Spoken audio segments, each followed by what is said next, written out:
Hello, I'm Liza, therapist here at Love Heal Grow in Sacramento. I like a range of couples. Sometimes it's the ones that have been together for a very long time and they're coming in, again, looking around like I'm not quite sure how we got here, but I'm not comfortable with it. Sometimes it's just one partner, sometimes it's the other partner, and trying to help them kind of navigate that. Sometimes it's the new ones that are just having a big event, trying to buy their first house or having a baby or getting a dog for the first time or doing that first Thanksgiving dinner and it didn't quite go as they thought it would go. So all those things happen, all of those things are okay, and all of those things have something that we can maybe work with to make it feel a little bit different or better for you. Because two people, it's hard. You're bringing all the stuff from one world and all the stuff from another world and trying to cohabitate. And sometimes there's a lot of bouncing and bickering and frustration. And sometimes we forget about the good stuff, the stuff that felt good. That moment on the wedding day, or that moment when they first met, or when they used to play pickleball. I hear that's popular in California, right? All these fun things. And now we're looking at each other on a Friday night wondering, who am I sitting next to?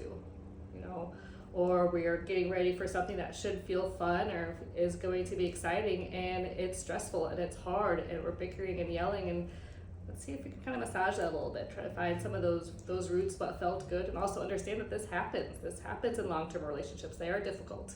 When people give you that advice, long-term relationships are really hard. You get that grandma that has those advice that they write in a little card for your wedding day with the ups and downs. It's true, it's there, right?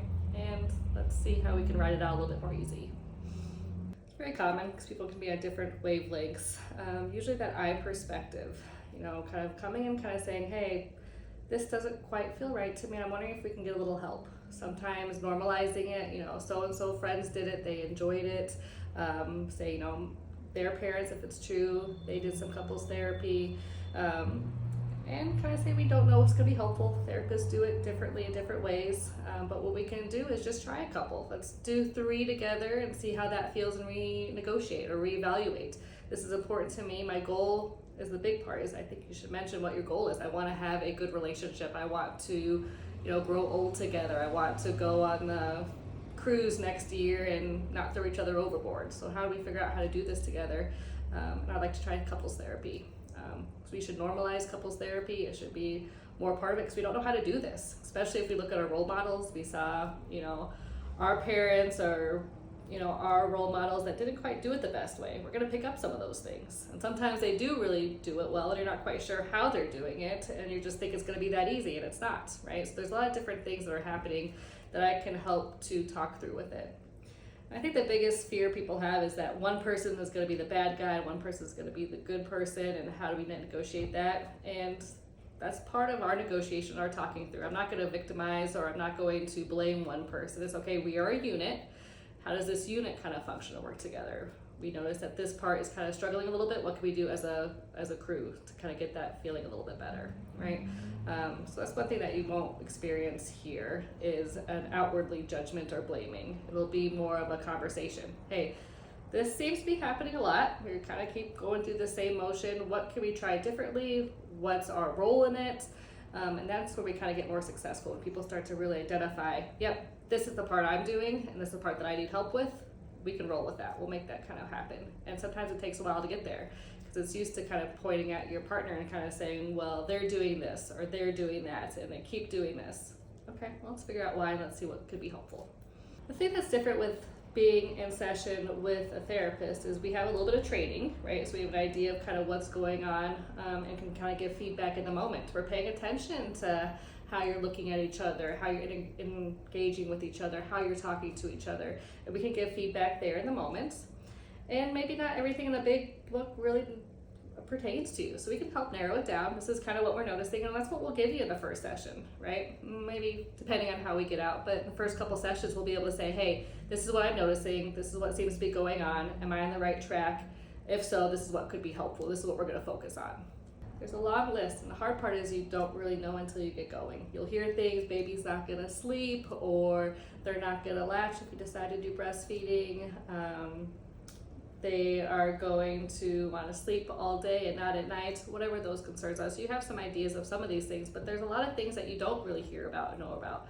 How the relationship changes with you and your partner.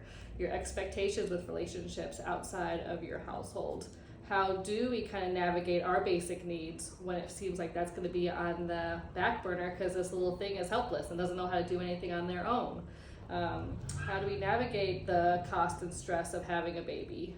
How do we navigate the cost of formula? How do we navigate those financial things of someone being out of work? How do we start to negotiate daycare and being on wait lists? How do we negotiate and start to figure out dealing with other siblings or even animals that are in the household? So there's a lot of things that come up that we just don't really think about or pay attention to, and then we're in it and we're like, how do people do this? And the part is, it takes a village, it takes help, it takes patience, it takes kindness, and there's going to be some scary days, and those are really tough.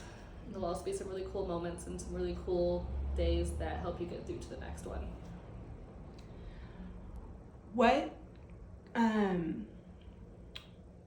What kinds of challenges do blended families go through? There's a lot of balance that's there because, again, we have different people bringing all their different experiences to a table, and you're trying to jump in at different times in people's lives. There's different developmental stages that someone may not know about. You had a 2-year-old and now there's an 8-year-old also in the household. There could be different sibling dynamics and relationship dynamics and expectations of how do we function here. And we think it's going to be great. We're going to have the co-parents on the side. We're all going to be one happy family. We're going to streamline. But then we have 2 hands or 4 hands and 12 hands looking at us. How do we do this?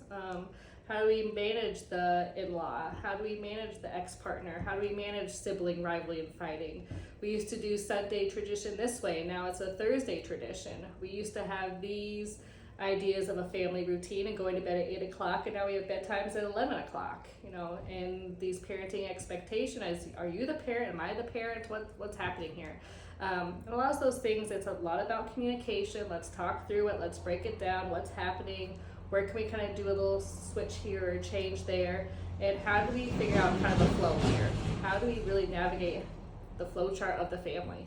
And we can kind of look at some of those things. But it's another big happy family. We can get you back there. Just be some couple of changes on the way.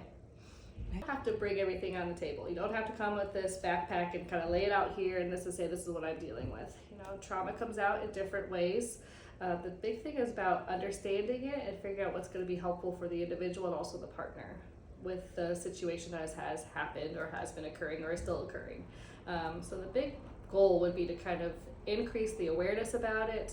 How do we manage it? How do we support it? How do I communicate when I'm having a hard day or having a hard time or when I'm feeling like I'm not regulated, not able to kind of do what I need to do? And doing it in a safe way, because a lot of times people feel like they're less than for having trauma or feeling judged because they have trauma, and I don't even want to talk about it because it's so intense, right? Because they're going to think differently about me. They're going to not say certain words around me or treat me like I'm, with white gloves, and we can do that differently, right? So I'll kind of teach how do we talk about things, how do we advocate for ourselves, how do we kind of know, okay, this is a part of our lives, but it's not the whole thing of our lives. Something that's happened is something that's there.